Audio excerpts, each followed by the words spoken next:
Welcome back to the Owner Seat Podcast, the show for operators, franchisors, franchisees, and founders who want the real playbook for where fitness is actually going and how to build a model that doesn't get left behind. Today's episode is for anyone, the owner, you, who's ever wondered what it actually takes to go from one studio to a platform, to a portfolio, and what happens when private equity starts paying attention. Single unit operators plateau for a reason. I see this all the time. Scaling a boutique fitness brand from one location to 16 isn't a marketing problem. It's a finance, operations, and discipline situation. And most founders hit a wall long before they figure that out. Here's what I'm excited about. My guest today is Joe Meglio, founder and CEO of GameChanger Fitness. I know you've heard of them. They're everywhere. Check them out in New Jersey and Maryland. We're going to talk about that. But they are pumping it. They're rocking it. Joe started GameChanger 12 years ago in a 600 square foot baseball facility in New Jersey. Today, GameChanger operates 16 locations across New Jersey and Maryland, with Wayne, New Jersey in presale. And then there's two new studios, Montclair and Hillsborough, which grand open in March. So excited. GameChanger was named to the Inc. 5000 in 2025 on the back. Listen to this, 125% in revenue growth over 3 years. No wonder private equity is looking at this platform. The concept is personalized strength training for busy adults over 40, small group, coach-led, no front desk, no guesswork. The average member is a 50-year-old woman who wants to feel strong, move well, and not lose the next 20 years of life to injury and inactivity. And here's what's interesting about Joe's story, and you're going to hear it today. GameChanger is now sitting inside active conversations with private equity and family office capital. Have you been there? Get ready for it, because these are the next 3 years that you're going to hear about. The unit economics speak for themselves. I've seen it. I've lifted up the hood. Roughly 40% four-wall EBITDA margins, 150 member cap per studio, a simple 1,400 to 2,000 square foot footprint, and a coach retention, my favorite model that most franchises would kill for. I wish you could see all of this stuff. We're not going to share all the financial details, but I want you to hear about the journey that Joe's going through. Joe, I know that was a mouthful. Welcome to the Owner Seat Podcast, brother. Great to have you. Yeah, I'm excited to be here, Albert, and ready to dig in. Let's dig in. Well, let's go back. So take me back, man, to 2013. What, you were 24 at the time, and I was looking at your background. We've had some chats. Underground Strength and York Sports Club, like massive amount of experience. I mean, you're in it, right? You've lived this industry. It's a small industry. You've lived this industry, and then you decide, let's just do it. Let's pull the trigger. GameChanger, 600 square foot baseball facility. And just walk us through it. What happened? Why did you decide to be an entrepreneur, and take us from there? Yeah, I was probably 2 years removed from school, so I was 23, and up to Wow. that point, it's all I knew was fitness, right? I was a college baseball player, and I started as a trainer when I was 17. My parents were like, "If you want to get a car, you need to get a job." And I was like, "I like working out, so let me go Nice. to the York Sports Club and get a job." And then I quickly wanted to learn for myself how to become better for my sport, and that's really where the journey began. I think as you realize you're not going to be a professional athlete and you want to then help others, Yeah. that's really what spurred the move towards this. And I think it was always very entrepreneurial, right? In college, Mm. it was less accessible to order off Amazon and all that. So I ordered supplements and redistributed them in my dorm room, right? So I always knew I Wow. wanted to run my own business and do all that. I was at a place where I was coaching as a trainer somewhere else, and that really ran its course. And the time just felt right. I had 5 years of experience at that point as a trainer and coach. And yeah, I never considered alternatives. When I graduated college, I never looked for a quote unquote real job. I was like, I'm gonna, run my own business one day. And Amazing. I just got more experience. And when I was ready, I was ready. So that's really how it all started. More on the backstory, I started inside a baseball facility. One of my college coaches worked there and Yeah. was able to get me in. So I started Game Changer out of the utility room where they throw birthday parties, or I think it's Wow. underutilized. Yeah. And yeah, so that's how I started. I scraped Craigslist and found equipment and drove up and down New Jersey, Long Island. to find equipment and started. Amazing. That's how it started. So 13 years. Yeah, this May will be 13 years since I started Well, we gotta give a shout out to coach, man. He opened the it. door. That's awesome. That's cool. Yeah, Is that's he right. involved in GameChanger at all, or is he just a Raven fan? No.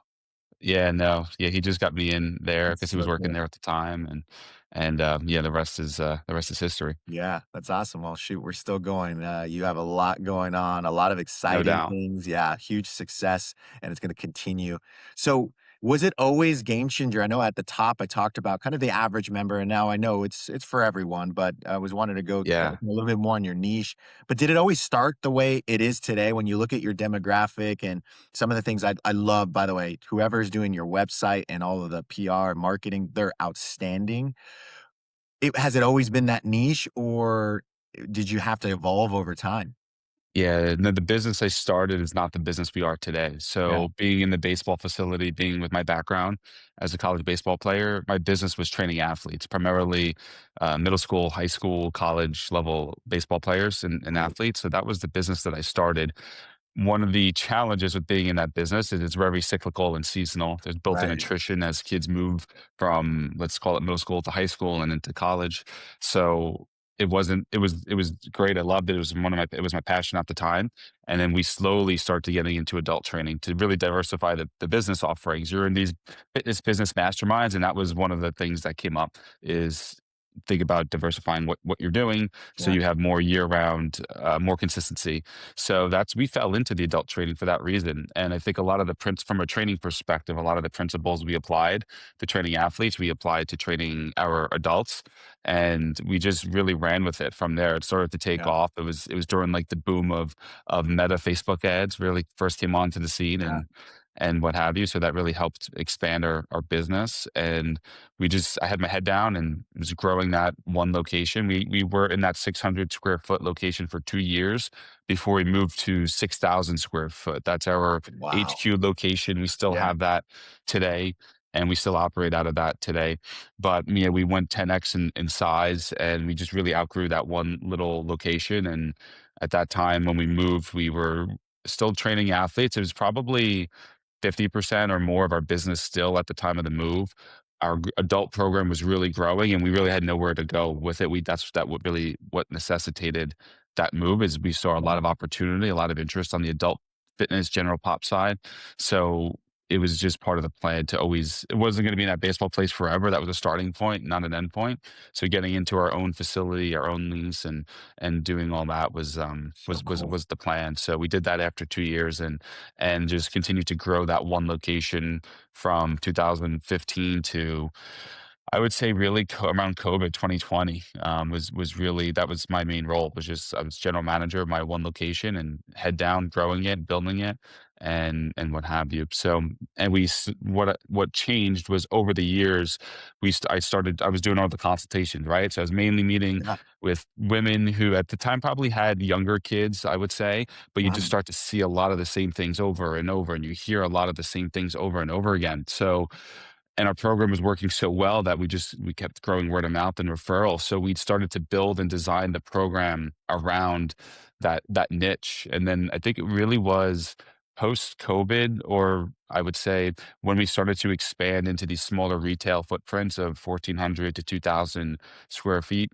It really made our training more accessible Mm, to that population. And we really we didn't start that targeting, fitness over 40 until it was abundantly clear that was our demographic, right? So yeah, I think when we look back and we look at, okay, who's our average member? It's depending on the market, it's probably a 48 to 52-year-old female, 80% or so. That's really where we focused on the marketing side around that. But I think that demographic really started to take off when we went into the smaller footprint where it became more accessible. It wasn't an intimidating environment. There weren't many options, especially strength training at the time. I think it's become more mainstream now, but yeah. 6, 7, 8 years ago, it really wasn't. You were fighting, oh, I don't want to get too big. I don't want to get too bulky, Yeah, right? And I all that. remember But those now it's days, yeah. become more mainstream. Yeah. So yeah, I think seeing that opportunity and seeing who we were servicing and then just coming at it from a different marketing angle is where we landed on it. Man, I can't wait to jump into the unit economics and marketing, your customer acquisition costs, right? At a surface level, I want to chat about it. But I'm curious because you just went through the evolution of where the brand started for more athletes and performance training, and then you found this. You started to get more narrow. You started to laser in and notice where the massive demand was. But I can only imagine, right? You were mentioning even variety or diversification earlier, and I see a lot of owners go through this where they want to cast the wide net, but you didn't do that. You wanted to get niche, and you realized this was going to allow you to go from eventually here 1 to 16 plus. What's your advice to owners listening to this? Because I'm sure, I mean, I've been there too. I want to do 1,000 things. I want to cater to everyone. Like, how did you get through that? Was that you alone? Did you have to bounce those ideas on some partners? Was it data? Like, what was it that made you say, no, no, this is Game Changer Fitness. This is what we're all about. Yeah, I think it's a good question. I think there's a couple of different things. So at our peak, at our HQ location, we really had three different service offerings. We had our athlete training side of the business. We had our personal training in a small group. That's the one that we decided to scale. And then we Right. had a large group, more metabolic based program as well. So I think it was a couple of different things. For us, it was really looking at what could we really be world class at, right? We love the athlete side of the business, but it's a hard business to be in, right? You're talking kids are in school all day, so that business is like a 4 to 9 Right. p.m. business, Saturday and Sunday, right? And everything. And it just wasn't a business that I saw the future in. And then you had the large group, which I thought was like it was great that we did it, but it wasn't like there's better brands out there that do that better than Yeah. us. So it was what was the one vertical that I thought we could be really strong at and was really aligned from a training standpoint, philosophically, and what have you. It's also where the most money was, right? When you look at Mm, the margins and where the interest was, we yeah. found like there was a real need there. I love We that. found like that's what we did the best. So it was going through it and having those experiences and understanding, okay, well, this is where the business is at. And yeah, let's look at the financial side of it. Let's understand what we believe we could be world class at. And it all signs pointed to that direction. So yeah, that's how we really ultimately landed on that. And that would be really the advice that I give is you got to understand what your model is at the end of the day. And if you're going to try to do everything, you're probably not going to do everything well. I think it's having the humility to realize that Yeah. it's not as easy as people think it is, right? To grow and to build a business. So I think understanding, like, I think I realized that, like, hey, like we can't be amazing at all these things. We have to pick a lane and go all Mhm. in on that lane and narrow our focus if we're going to be really good at this. Because I think for me, it's like give me the distracted operator. I think that's who I would love to go up against because you're Yeah. distracted, right? Where I'm saying, hey, I understand like we've got limited resources and we're Yeah. going to pile it all into this one program or one way to scale because it's hard to do it all, man. It's not an easy thing to do. So You mean the distracted operator. I freaking love that. That's so good. Don't be the distracted operator. Joe Meglio is gonna crush you. All right, so, I wanna switch gears into scaling, and you mentioned something I love that you share this because the absentee owner or franchisee, I'll tell you, it gets under my skin because it's not sustainable, and it's very rare that that's successful. Happens every now and then, but don't be the absentee owner. So, Joe, you were talking about how you were on Craigslist. You're scraping, you're scrubbing, and actually, there might be some people that don't even know what that is. Go look it up. This is where we go. We shop for stuff, and not the Amazon. It wasn't around yet. So you're getting equipment. I mean, you're figuring this out. You're super passionate. You're making this happen. And then you're talking about, and I love that you share this. You're doing consults. I mean, you're wearing multiple hats. You're in it. You're in your studio, living, breathing. I'm sure you're sleeping there some nights. So that studio one, what had to change as you like, okay, let's go studio two, let's go studio three. This is where I hear there's a lot of pain point because it's like you can't be everywhere, Joe. no You doubt. can't be at all of them all at once. How did you like what did you have to give up? How did you figure out like what, okay, here's what I'm great at. Here are the things that I'm gonna have to delegate. Like walk us through that whole journey because a lot of people struggle with this. It's crazy. It sounds so simple, but people struggle with this. Yeah, no doubt. I think for Game Changers growth in the earlier days, it was more opportunistic than strategic. So our second location was a location in Maryland, a different brand from a colleague of mine who wanted to get out of his business. So I bought it for no money out of pocket, Wow. essentially. And I took on one of his trainers as an operating partner who I vetted prior. He's still with us today. Amazing. And it was an opportunity where I was like, well, there's not a lot of risk here. There's upside. It was an established business in the area, and it was an opportunity for us to put in our brand, put in our training systems, and to see how it went. Right. So Mm. it was a calculated bet that I made, and everyone always asks, "How did you land in Maryland?" And that's how Yeah. we took over an existing brick and mortar business and rebranded it and retooled it and everything. So that's how we landed there. And then the third one, likewise, I was at this point, I was still running our HQ location, but I had great team members who wanted to grow, and there was only so much they can grow within our Mhm. first location. So at the time, again, it was more opportunistic. It was okay, well, let's go do another location that you're going to really operate and run. And I'm going to mentor you and lead you and give you the systems and do all of that. And we partnered on that. So that's really for us. I think as I think about the operator and how do you go from two to three, I knew that it wasn't going to be me running around from two location one, two, and three. I didn't want to be in that position. For me, it was Yeah. about having the right people in place to be able to facilitate that. And I think there's different ways to think about that, right? One is the way Yeah. that I did it. It's I'm going to do this because I have the right people that I'm going to partner with to go and be the person in charge and really take ownership and be that local business owner and live and breathe the business and do what's necessary. So I think that's one model. The other Yeah. model, if you were to flip that, would have been to secure HQ and let that run like a well-oiled machine. And then I'd be that person who's going to go and launch the second and the third one. So Well, I think, you kinda did both because you actually yeah, kicked it off with the operating, and I'd love to hear it, like, how was this journey? Give us, not the sensitive details, but, like, how do those conversations go? How when was it like, when it was going well, it's going well with the operating partners, but we all know it's business. Sometimes, like, I got operating partners, sometimes it's like, "Man, we're not agreeing on some of these decisions." So you did that, but then you also did the HoldCo model because you started to, I'm sure, as things were pumping, like, "Holy smokes, we can do more," and you're just visualizing the future. Like, walk us through that. Like, you actually decided to pivot and go that HoldCo model too.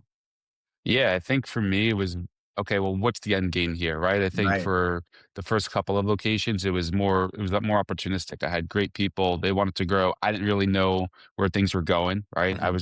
I only knew what I knew at the time.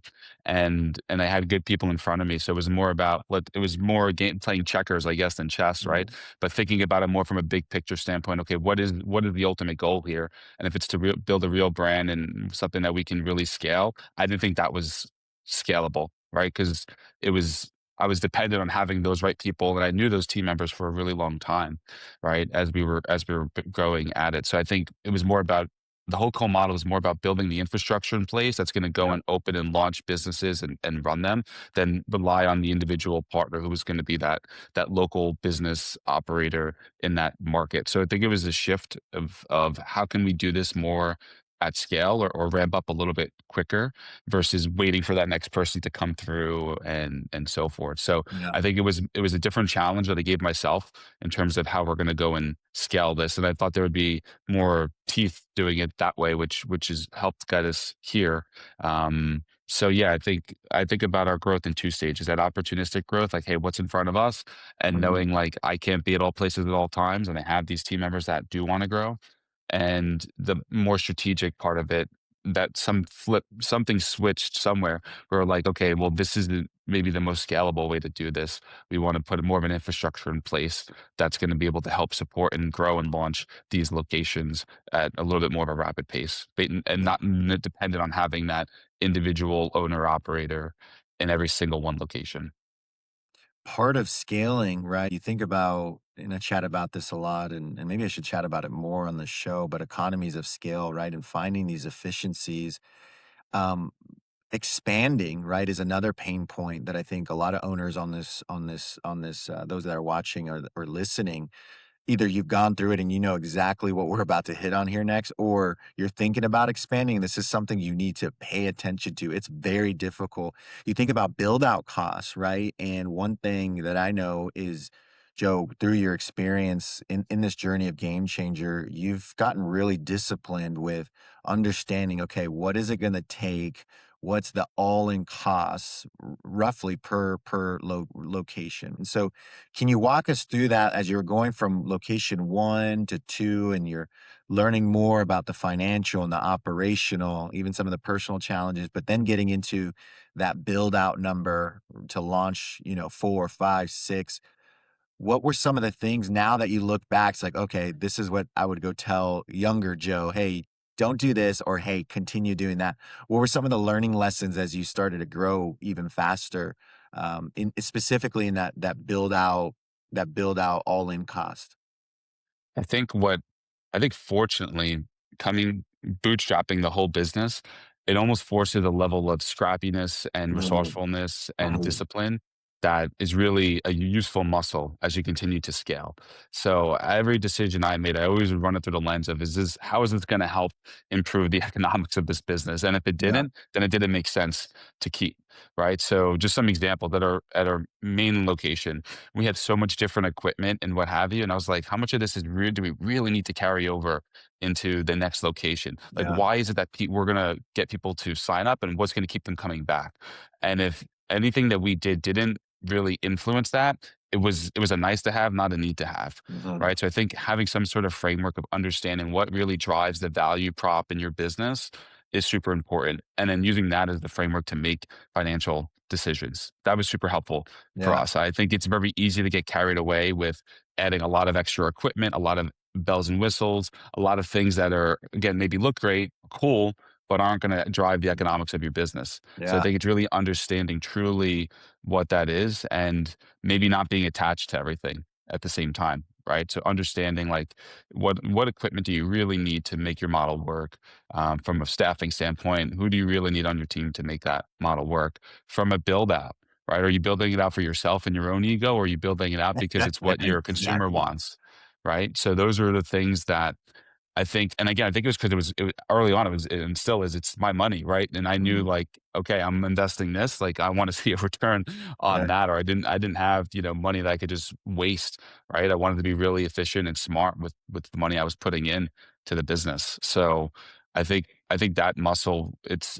I'm glad I developed it because I think now it's the lens I look at every decision through, and that transfers now to like, okay, well, like that's going to increase our build out costs, and that's going to make our ramps harder, or that's going to make our payback periods longer. And is that something that is the juice worth the squeeze at the end of the right. day?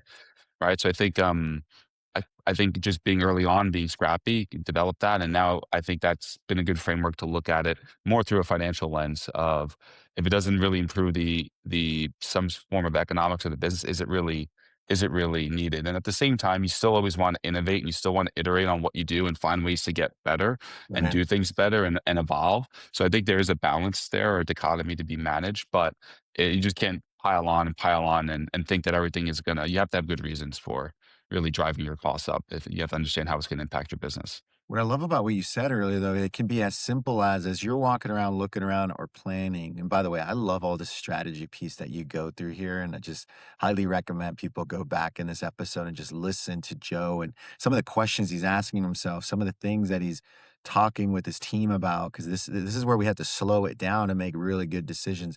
You said, is it gonna make them join, and is it gonna make them come back? And I think that's an easy thing, like, everyone can do today, tomorrow, and say, "Hey, as we're doing some of these things and I'm thinking about these ideas, does it meet those requirements? And if it doesn't, scrap it, crumble it up, throw it in the trash, or don't bring that to location 2 and 3 or whatever." And speaking of that, speaking of expanding, another part of this is location. So how do you as you were going through that, I mean, were you using some data? Were you driving around? What were you doing to figure out, okay, this is the next game changer. This is game changer ready as far as a market that you'd want to be in.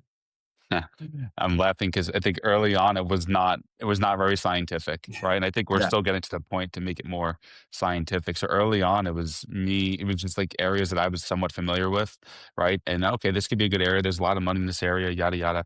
So I think it wasn't. I'm not going to pretend here and say it was really scientific early on. Yeah. I think it was me knowing the areas a little bit and then getting with a broker who also knew the areas. Mm. But I think that's something that I wouldn't underestimate, right, as you're scaling, because you're signing a 5 or 10 year lease. That's one of the Yeah. biggest decisions that you can make is where you're going to put your business, Right. right? And that is a fixed cost. You can't, it's very hard to change your rent Sure. factor. Yeah. So I think luckily we made some good choices in the early days with that, and it wasn't all scientific. I think just knowing the areas that we're in, I think there's an advantage to that, right? And having the supporting demographics are really helpful in believing that.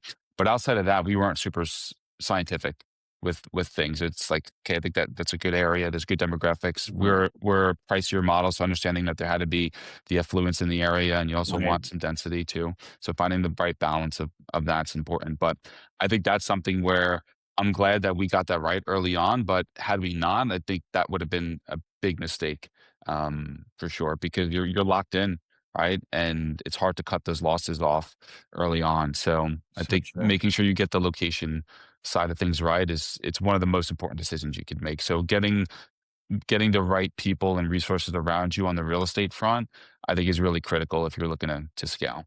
Yeah, and slow down that signing process. To your point, you gotta vet that thing. Actually, I think I have a dozen episodes now. Occupancy costs, that lease is so important. It's funny though because you get so married to the spot and what it can be, and you just want to make the dream happen. And sometimes that lease it should be the deal breaker if it's not mathing out. Yeah, it's very hard to change. I've been in some of these conversations. I'll tell you, my win-loss ratio on renegotiating those leases, when you look at that agreement, you know what kind of leverage you have or don't have right off the bat, and the landlord knows it. So, yes, slowing that process down for sure. Let's switch gears into infrastructure and back office. So, to your point, and everyone can relate with this. Like you're in it, you're in the mix, you're doing consults, you're on Craigslist. I mean, you're driving to locations. There's not a lot of science behind it, but you got the feel. Like you're the entrepreneur. You know it. You're talking to people. I mean, that's the art. That's the magic. And I highly recommend that people do that. Don't just go to ArcGIS and think, oh, the data says this and it's great. Go, right? Get the clicker out. And that's the way I used to do back in the day. You're clicking like traffic, like, okay, one, they went by, two, that's three, third car. You're looking at traffic patterns and all of that. But walk me through the finance side of things or even the accounting side of things. Like when did you know, okay, we need to professionalize this, right? It can't just be me looking at my checking account. I gotta start thinking about how like bookkeeping and making sure that I'm looking at all of this KPI and I've been able to lift up the hood and your reporting is outstanding. Like how when did you decide like, okay, we need visibility? Yeah, I think really, really early on. I think as an operator, you have to know what your strengths are and your weaknesses. For me, Mhm. I knew my strengths were going to be more on the sales, marketing, leadership side of things, the training side. It was not in finance, right? So I think it's understanding what your true strengths and weaknesses are. And if that wasn't going to be me, then we needed to get the right person in place to help give that visibility in place. So we hired our fractional CFO way before we needed to Yeah, because I knew that was an important part of the business, and it always gave me it always brought like a level of understanding that I just didn't have. So, and it was an education process for me. So we brought that resource on, and in any business, you just think of the functional areas, right? They're the ones I just named: sales, marketing, operations, and finance. right. And you're in a small business, you're going to wear a lot of those hats, but you can't wear them all. So really, we're the ones. And there's some when it comes to like hiring trainers. Yeah, of course, we can hire trainers that don't have a lot of skill in the beginning. We can train them up. That's not the case with finance, right? So you have to understand what the needs are of your business and understand what's trainable what you're hiring for skill, or is that an area that you're going to train. So for Yeah, us, just knowing that was such a blind spot for me, and knowing that like, oh, this is going to be a really critical function of the business, I need to find someone who can bring a level of knowledge that I just don't have. yeah, So I think early on, I think we hired well in advance, or we brought that resource in-house, not in-house. We brought that resource on board well in advance of us needing it. We were one location. Certainly, I was probably 3 years into my business at that point, but it just wow. brought a level that we just didn't have. And how'd you carve that out? Because you're in the day to day, things are moving fast, which we all get passionate about. We love that. We love the speed of this industry and serving others and changing lives. How did you carve out that time to get educated with your fractional CFO around four wall EBITDA? And then as you were going into HoldCo, understanding the economics there. And then as we all probably want to, I mean, this isn't a for free job. Like we want to get paid too. We got obligations. Like owner distributions, and then the good old debt stack and Mhm. your debt strategy. Like, how did you start, or how did you carve this out? Did you just spend a lot of time, and did you set aside time? Like, what did that look like?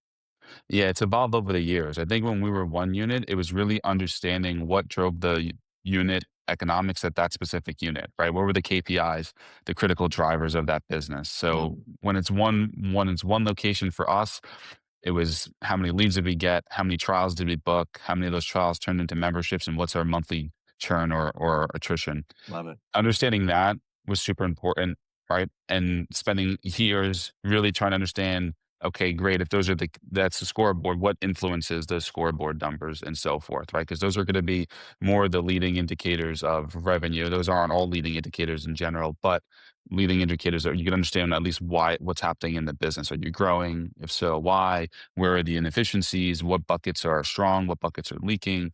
What do you need to improve your sales, your marketing process, your retention processes? So I think that those basic scorecard for us and looking at that week over week and understanding, like just having that embedded in my brain is important. I think as a former athlete, having a scorecard in Yeah, general is great. I think I have been a distracted operator too, and I'm a quick start. You've got lots of ideas. You have to understand what you're optimizing for. You have to understand what the scoreboard is, and then you could pour your energy into improving those numbers in the scoreboard. So I think when we were one unit and even two, three, was really understanding that. I think when I started to change the room of the people that I was in, then the conversation just started to change naturally, right? It yeah, became more around four wall EBITDA. It became around, your consolidated or your corporate EBITDA, your corporate overhead, right? What are your payback periods? So I think that was a byproduct of me just asking myself different questions. And with my vision changed, and you then to you then start thinking differently, right? And you start asking different questions, and you start finding the people in those networks who are maybe having those same questions. So for me, that shift came when we started to think more about, okay, we're really trying to build more of an enterprise here than just a few locations, right? right. So I think for early stages and that opportunistic stage, it was very embedded of what are those critical drivers that I shared. But as I started to think about a bigger picture for Game Changer, it was like, okay, well, let me understand what's going to really drive business there, and what are the questions that they're asking? What are the metrics that they're looking at beyond just the ones that we're looking at for the first, 10 years of my business. Mm, Um, so that's really how we landed on that. I think it was getting in the room with different people and asking different questions and just being around. That's how I learn. I learn by doing, and I learn by getting integrated into the process. So yeah, I think my focus changing also helped with that a ton. so cool. You know, I love the books and even podcasts that you listen to that not only share, the best practices, right? Like just give me the gems. And nowadays you can roll stuff into AI and it just, spits it out for you off that podcast. But what I really appreciate is when someone shares, hey, here are like the three mistakes that I made. Don't do them, y'all. Like you pass it down, you're leaving a legacy. On the financial side and some of the decisions you made early on, you even mentioned, and not that you made a bad decision on the real estate side, that was just great advice, but is there anything that you did earlier on as you started to expand that you'd like to share with the audience on, "Hey, just don't do this. I made this mistake. It's on me, but don't put that in your L bracket as well." I think when I think about the most expensive mistakes that I made, an operator can make, I definitely would put real estate at the top of that, right? Because of the things we talked about. I also would put Mhm. people at the making bad people decisions. Those are mistakes I've made for sure, right? Not having clearly defined roles for team members, maybe not holding them accountable, maybe not choosing some of the best ones. But I think of the biggest mistakes I made in my business, it's probably been I could have made better decisions around, people there. I also think not understanding your model is important. I think those Mm, are mistakes that are really important. When we went into our uh, third location, the second one in New Jersey. This was really the second one that we started from scratch. Our initial model was going to be double what it was. It was going to be two coaches on up to 12 people, and then we we quickly pivoted off of that because we just learned like, man, like this was going to be challenge. This is going to be challenging to do, and maybe the square footage we had and so forth. Right. So I think some of the we're constantly testing different things out.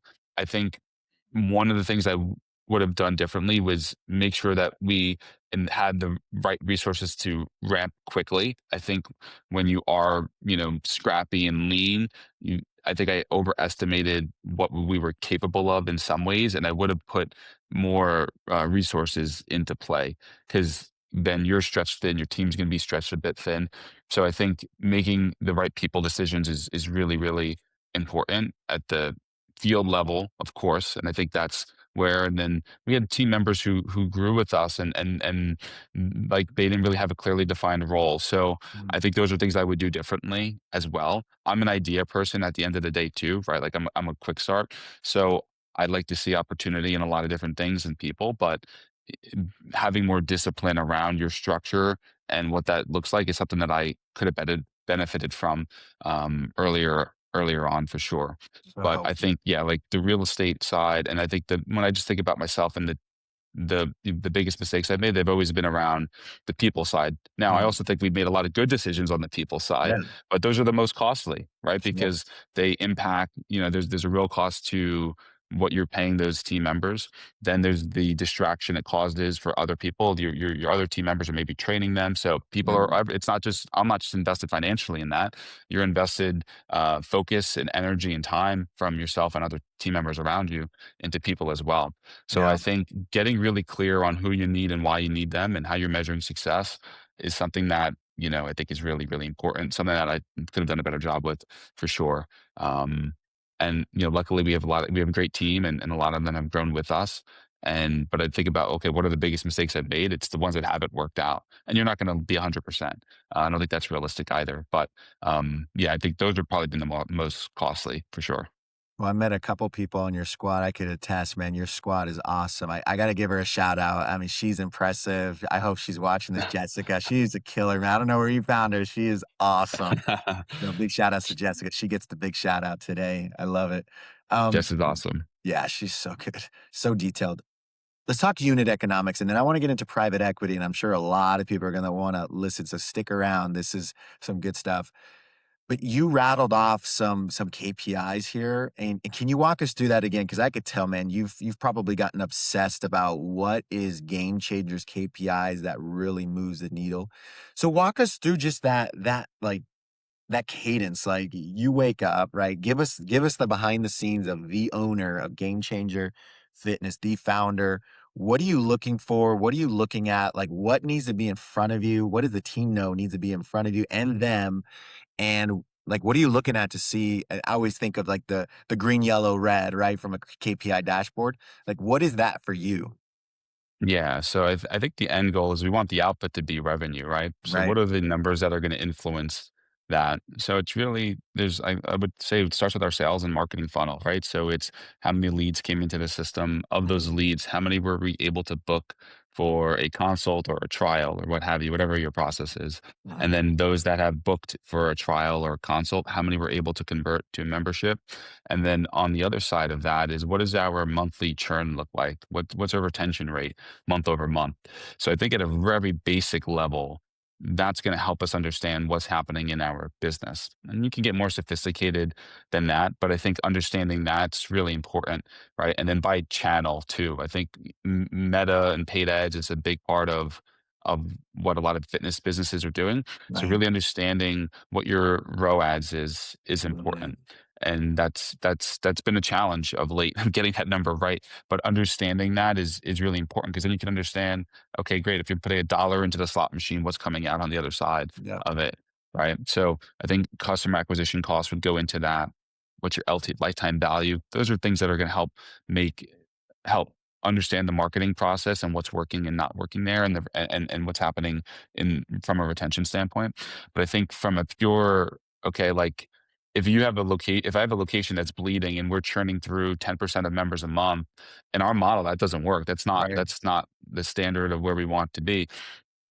That means that there's a coaching problem. There's something going on from a customer experience standpoint Mhm. that needs to be addressed, right? So those KPIs are going to help us unpack if we're off track, helps us understand, okay, we need to take a deeper look at that, right? So if it's a retention side, that's going to tell us, well, there's something going on inside the four walls that needs to be addressed. What's the coaching like? What's the customer experience like? Why is that not at the level it needs to be at?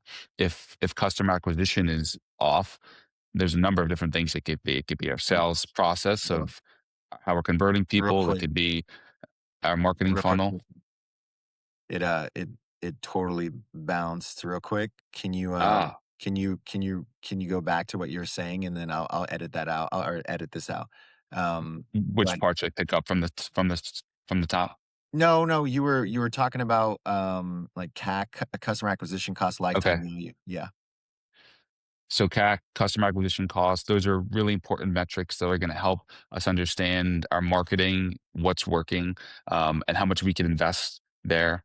But like these all play together, right? And I think the idea is if you want to understand how you're going to drive your business forward, you gotta understand where the leaky buckets are. So if Yeah. our churn at a location is 10% in a month, as an example, for us, we know that's a red flag. And we need to know, like, okay, what's going on inside the four walls that's causing that? Is it the coach is not delivering the experience that's expected? What's going on? Right. Yeah. Same thing. If our customer acquisition cost is too high, we have to look at our marketing, our lead quality. We have to look probably more so at our sales process and where are we Mhm. not getting enough people on the phone? Or are we not getting enough people into trial? Are we not converting trials? So those high level KPIs will help us. You have to unpack and understand, really problem solve beyond that of why that bucket is leaky. But I think staying laser focused on that is going to really help you drive your business Thanks. forward. And if all the conversations you're having with your team is around those KPIs, you're focused on the right things. It's easy to get distracted in business, no doubt. But I think staying focused on those KPIs helps steer the conversation with your team in the right direction, and you can problem solve for the right things. Love it. Well, now you know, as you've built this platform, your KPIs, your unit economics are now getting pressure tested. Let's talk about it. Private equity. I've said it on different shows that we're in a 3-year cycle. This private equity roll up back in the fitness, wellness, and longevity space is definitely here, and you get to be living it right now. This is what I'm talking about. Is some of you owners that are listening, that you are going to be Joe soon. And Joe, you're living it today. You've gotten massive amount of interest from family office and private equity, and then I know the banks are knocking on too. But let's talk about private equity here. Um, what'd you learn? What have you learned through this process? Like, what surprised you about the due diligence process, and even some of the conversations you just had with some of those that maybe your partner, your advisor, your partner one day. There's a lot, man. I think at the end of the day, that the unit economics matter like it's everything, right? From a concept standpoint, they're not going to care. That's not their passion, right? At the end of the day, they're in business to get a Mhm. return on their invested capital, right? And the economics of that have to make sense. How passionate you are about your concept, your training, and so forth, it doesn't really matter, right? If they believe in the concept and they believe that there's teeth to it, that's like that's table stakes for them. But I think that was a big takeaway is like they have to believe in what you're doing and they have to believe there's a market for it. But beyond that, the unit economics are gonna really drive everything beyond that, especially PE. In venture, it's a little bit different. They're gonna take a lot of different bets and, not expect them all to hit. But in Exactly. PE world, they're risk adverse. They're not gonna make bets on a brand or a company like that may not succeed, right? They're very Right. risk adverse. So they're gonna be really calculated with how they go about looking at your business and understanding if it's a business that they believe will scale, because they're not gonna put their money behind something that they don't believe is gonna do well. So I think that was really eye opening is just like the just how much of it is really a numbers game from their standpoint, and it needs to, like, you could have the greatest coolest business in the world from what you do, but like if the numbers don't make sense, the numbers don't make sense, Yeah. right? So I think that was really eye opening how like that's at the forefront of how they're really assessing your business. no matter your passion. And then I think the person that they're investing in too, they need to believe that the founder that they're investing in is the type of person who can build the business of where it needs to go as Sure. well.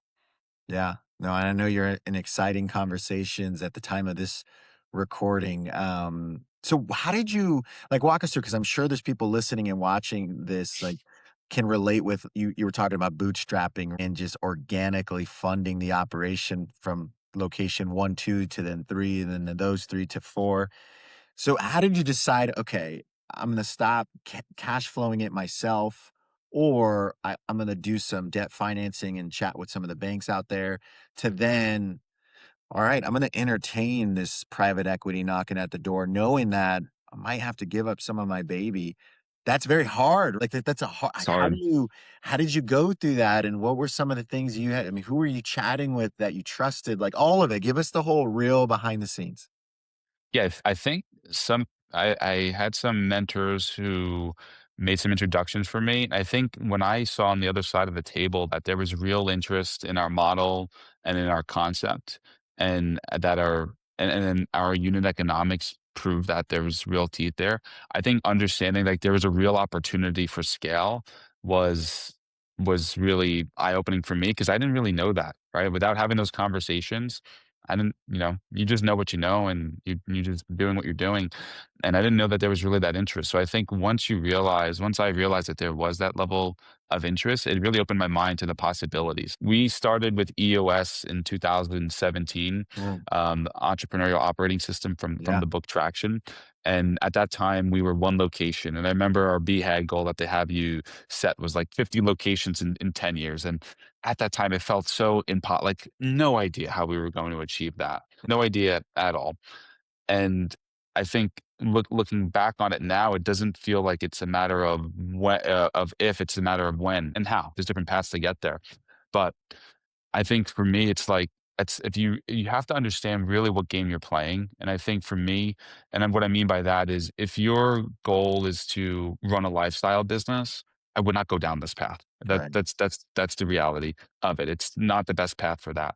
But for me, I think being motivated by growth and wanting to grow and wanting to build something, I think that's really what I love more than anything. That's where my passion has. It's working up every day. And this is like I wasn't good enough to be a professional baseball player, but this is like my professional franchise that I'm growing, right? And being able to build that is something that's what really drives me more than anything. It used to be fitness, it used to be X, Y, and Z, Right. but like that's really what drives me is the building process. So I think knowing what you're building is really really important because that's going to influence whether or not you should even entertain these discussions or not. Because at the end of the day, and you have to understand what you're signing up for. So if your real goal is scale and you want to build, something that is going to maybe one day approach 100 plus units or what have you, especially we're corporate owned. We didn't really talk about that today. We're not a franchise model. Yeah. Um, but like you have to understand like what are the real pathways to do that. And yes, continuing to go at it organically, that's a possibility. And it's one that, we're going to look at and see if that makes sense. But also, there's opportunity to strike when the iron's hot, where there is real interest and understanding what are the accelerants. So, if I think that's really why I've been having these conversations more is to understand like there's a true opportunity to accelerate what we're doing, and I know that is how I'm wired. I like the journey to grow personally and professionally. Yeah. So to have something that aligns with that is intriguing. I'll say that. Amazing. Well, I want to end with this last question and just respect your time. For those that are watching, you can see this, but you have these beautiful, beautiful pictures behind you, right? The most important people. And as you're going through this entire journey, I mean, you gave us a lot here. How are these conversations at the dinner table, especially with this very exciting inflection point that you're at? Walk us through the real there. Like, how has that been? Yeah, it's been I never in the last year I thought about it more than ever, right? Because the last 12 years it's head down, build, build, build, and now head above water. Really, it makes you really have conversations around what is really important to you, Mm, right? And really understanding what you're looking to get out of your life and your business. So I think there's been a lot of conversation around that and what the next 5 years could look like and all of that. So I think it's forced conversations that we wouldn't be having otherwise, quite honestly. Yeah. So I think, yeah, that's really what it looks like. It's a lot of, especially I've got 2 young kids, right? So that my days are I'm building my business during the day. I'm a present father. So a lot of these conversations are happening after 8 o'clock at night, Yeah. right? In many cases. After But I some think it's bed and just bath and all of that. Yeah. yeah, yeah, exactly. I think it's just really understanding what you really want to work towards and what you're optimizing for, and for me, it's optionality. I think luckily, I'm in a place where I don't have to go down that path if I didn't want to. So having the optionality, I think, is great. But not ignoring that as a like that is a real viable path. So really vetting that. I like to think I'm methodical about my decision making. Mm. So understanding that I think is really important. So it's been a lot of ruminating and which I don't know that is the best thing, but just really trying to think through what is that right path look like? Because there is no right path, right? But what path am I going to ultimately choose? Those are very real conversations that I'm having now Well, I with just, my wife, with yeah. myself, and people around me for sure. Well, the fact that you're just thinking, stopping to think, I think we all could do that a little bit more. And then, yeah, just love where, and I didn't mention it. So for those that are watching, they understand. But for those listening, he has these beautiful pictures of his family and Joe just getting a chance to know you here now. Over the last couple months or so, I know you're a big family man, and so I'm sure they're super proud of you. This is such an exciting time for you, and thank you for allowing us to be able to kind of live through you right now and get to know what does this like really mean and look like and sound like behind the scenes? Like, what does it really take? You gave us a lot of gems here, and best practices and also what not to do. So thank you for that. This is very real. This is exactly why I started this podcast, is to have these types of conversations. Because I'm telling you, Joe, there is going to be dozens and dozens and hundreds of people that listen and watch this one, and they're gonna make some better decisions, so that they can build wealth for their family and have those types of conversations at night after bed and bath. So so how for those that want to connect with you, I'm sure as those have mentored you, people are going to be knocking at your doors like, Joe, help me.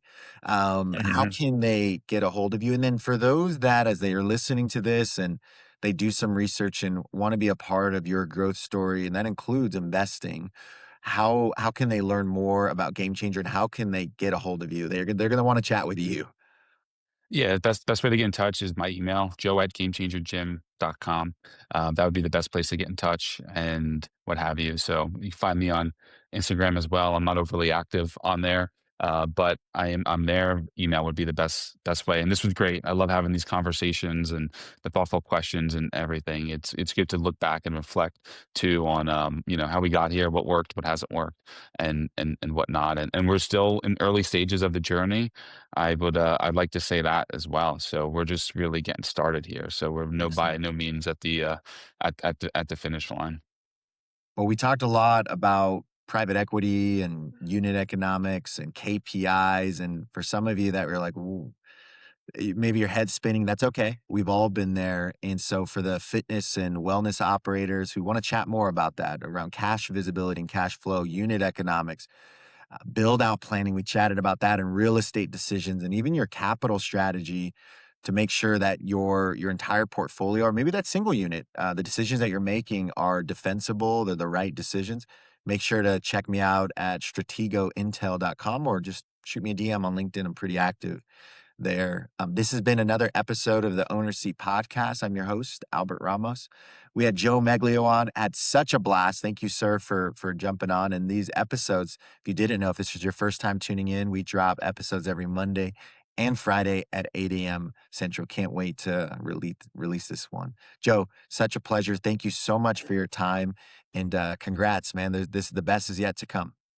Thank you, man. I appreciate this. I'm looking forward to doing it again soon. Sounds good. Talk to you soon. Thanks, everybody. Bye.